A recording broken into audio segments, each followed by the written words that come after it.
নমস্কার বন্ধুরা, এই যে দেখুন আজকে সুজির হালুয়া করা হবে। এই যে দেখুন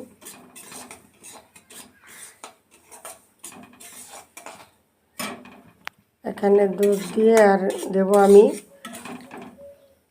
বাদাম আর কাজু একসাথে সুন্দর পেস্ট করে গুঁড়ো করে নিয়েছি, দিয়ে দেব। এই যে দেখুন বন্ধুরা, আমি নামিয়ে নিয়েছি সুজিটা। এখানে আমি চিনিটা দিই না, আজকে বাতাসা দিয়ে করেছি। আর আছে লিকুইড দুধ। দেখুন কত সুন্দর হয়েছে। এরকম সুজির হালুয়া করলে দারুণ লাগে খেতে। রুটি বা পুরি সব কিছু দিয়ে খাওয়া যায়। তো আমি এমনি করেছি, আমার ছেলে এটা এমনিই খাবে। এই যে দেখুন, চিনির চেতে বাতাসা দিয়ে করলে দারুণ লাগে খেতে।